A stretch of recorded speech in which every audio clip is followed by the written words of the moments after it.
Hi everyone, I wanted to do a quick video. I'm reading the book Atomic Habits by James Clear, and I obviously been thinking through my habits and things that I can change within myself. But then I've also been thinking about how my habits influence my family and then also influence my son.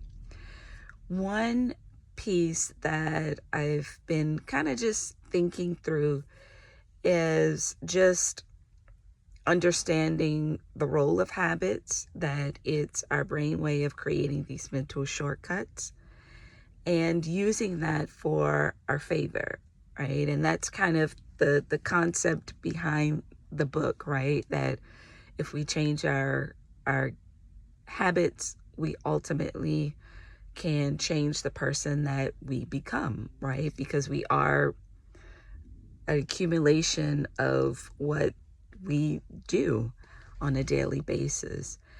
And so a couple of takeaways for me is really looking and being more aware of what are my habits and why am I doing those habits.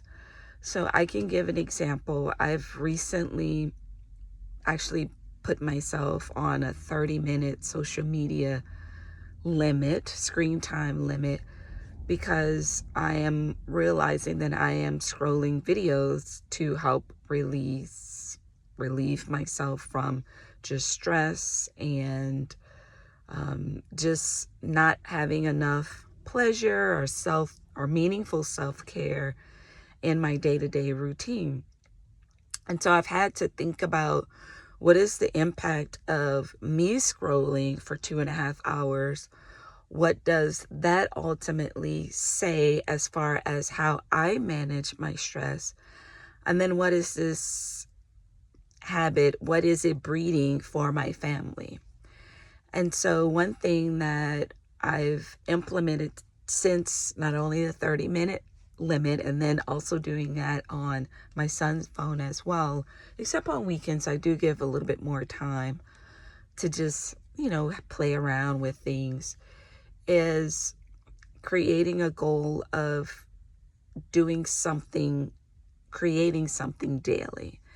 And it could be small as a little drawing. I made a list of different things that my son and I can do, but I want us to grow in our creativity, to grow in our creation of things, and not just consuming to relieve ourselves and relieve the stress in our lives, but look at ways in which we can channel that differently. And so that's been a key takeaway from the book for me. Also, another key takeaway that I kind of sort of been doing already, but it just reinforced it for me, is making things obvious. So I would, for example, getting my son to take his vitamins and to eat more vegetables, making sure first thing in the morning that those are front and center, they're out where he eats his breakfast. And then what I was doing, and I will get back to that, was in the morning I would put out fruits and vegetables and they would just be out all day. And I was actually surprised at how majority of it gotten eaten throughout the day. And even for myself, if I fix it, if I put it out, I'm more likely to snack on that. So that was one piece that he made clear, was making it obvious. Another is stacking habits and really just making sure that I make that more clear. And that's one thing that we're working on as a family. So for example, as soon as my son gets out of bed, we're working on making our bed. Like, that's the first thing you do. It's done. We don't have to worry about it. And then stacking on that, getting dressed, and then stacking on that, doing other hygiene stuff. So another piece is, because I noticed if we waited until the end of the night that he would be too tired to brush his teeth. So we eat, and before we watch any of our, we tend to watch like TV before we go to bed. We're going to go brush our teeth as a family, and then wash our face, do whatever we need to do to be ready for the next day. So just looking for ways in which I can make it easier. And it's kind of like a 1, 2, 3, 1, 2, 3, 1, 2, 3 kind of habit that he'll develop.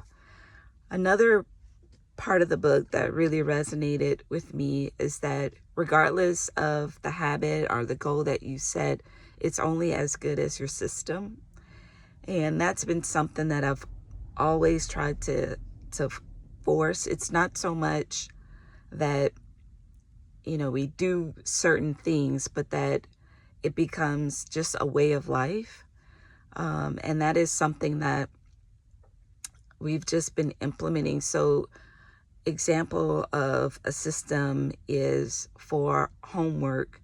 I created just a weekly, it takes all of the classes, it's handwritten, and each week on Monday he has to go through his agendas and syllabus and then write out all of the assignments. If there's a test, we do that every Monday. And so that's a system that I'm developed for him, that we work through, that he now knows. And hopefully by the time he gets to college, that's already something that he masters. I print my syllabus, I print my agendas for the week, I write everything out.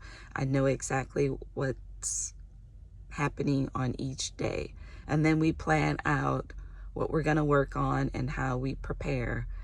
And then also, if there is something, for example, I'm working on reading for 30 minutes. So I bought his, they have like the readers and I choose like something that's a little bit less than his grade just because they're not as long. And so we keep out the book. It's a quick 2 or 3 paragraph. It has questions, and I keep it out on the table. So when, we have downtime, we could pick it up, read it, and he can answer his questions. And that's an easy way to ensure that he's reading more consistently. So I hope you found this helpful. And I do encourage you to read the Atomic Habits book. It's a really good read. He has great stories and great examples to bring it to life. And look forward until our next video. Thank you so much. Bye.